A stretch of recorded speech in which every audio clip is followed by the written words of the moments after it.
Greetings, survivors and friends, SHADOWFRAX here, beaming you in the latest news from the world of Rustware this week. Because the monthly forced wipe just occurred, we're going to start off with a roundup, but there's also some good news on the optimization front. So let's get stuck in. Most of what we now have I've already covered, but to recap, a new craftable aquatic vessel is here, the kayak. It's fairly cheap and cheerful, and also requires the possession of a paddle to use. 1 or 2 players can power it, with 2 being faster, and you can use weapons from either seat. Paddle forwards with the left and right mouse buttons, or A and D, and paddle backwards when also holding S. Not only that, but the paddle can be used on land as a melee or thrown weapon. It would be great if we could use the shovel in to dig stuff up too. Fishing villages are here as of this patch too. 3 will spawn on a default map size, that's 2 small ones and a big one.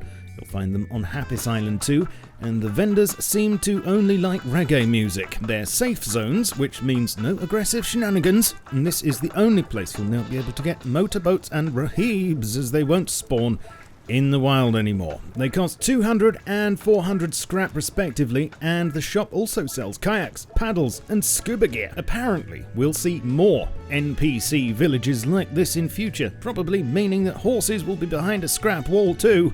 Maybe cars as well, who knows. Also, a mission system is being worked on to allow players to get items and BPs without just farming scrap, and mission providers will likely be found at these monuments. Oh, how we all love fetch quests, right? Please tell me how dead Rust is today on a scale of 1 to respawn down below. Electrical systems now, and we have a new item, the storage monitor. I showed this briefly last week, but it now has a model.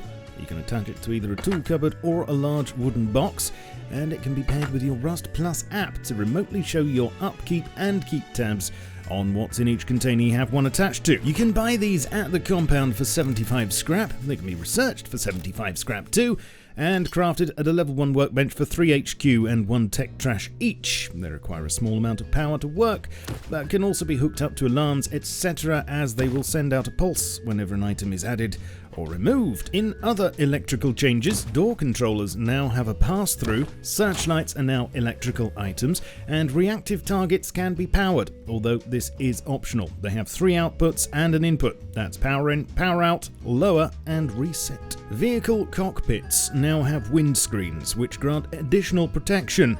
Workbenches can finally be picked up, and Tier 2 and Tier 3 models have had their health reduced by 250 each to compensate, although this feature will be monitored to see how it affects gameplay, so it's still definitely subject to change. A number of quality of life improvements were made to farming. Electric heaters will add warmth to nearby planters to make farming in the cold more viable. The right mouse button now accesses the clone option when looking at a clonable plant. The water flow system splits evenly between multiple outputs now, and the max water range has been extended, meaning longer chains of water entities will work. Also, powered water purifiers will automatically shut off when their output containers become full. In optimization now, and Rust has been upgraded to Unity 2019 LTS, which means long-term support. There's a write-up on the dev blog about what this means. More entity pooling was added for farming electrical and fluid entities, which should help reduce frame rate drops and greatly improve server performance for large farms. Jib pooling was added for everything, which basically means all the little bits that things break into when they're destroyed are recycled into a common pool instead of being created and destroyed each time. Building part jibs are also now using simple shapes to improve performance, and this system is twice as fast at spawning objects and uses less memory, which should prevent frame drops, especially when raiding, which is when you really don't want them. Other optimizations include flares being completely overhauled, with a lot of the work now being handled by the shader instead of your CPU, and an LOD system was added for all of them. This should add a few FPS for most people in most situations. Also, as a bonus, all light sources will now illuminate the minigame markers on ores at night, not just the miner helmet. Static animators now have an LOD component too, and a lot of useless animator components were removed, meaning the active animator count has now been reduced by about 200, which can increase performance by a few FPS in some situations. And a small performance benefit was gained by fixing Unity's text rendering system not now having to manage text that wasn't being displayed. every little helps. In addition to this, many small fixes were made and a number of quality of life improvements, including painted signs now appearing in demos, as long as they were already painted when the demo started recording. Text muting a player will now mute their voice as well.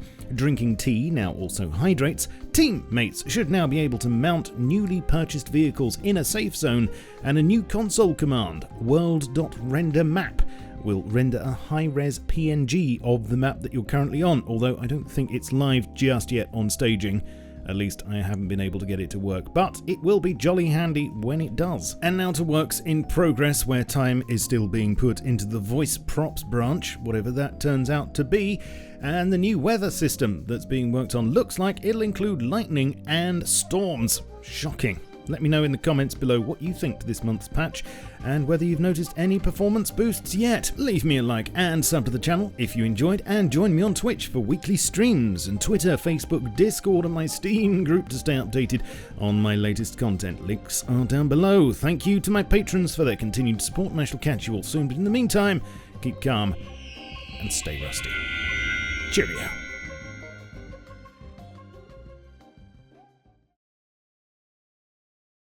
Minigame.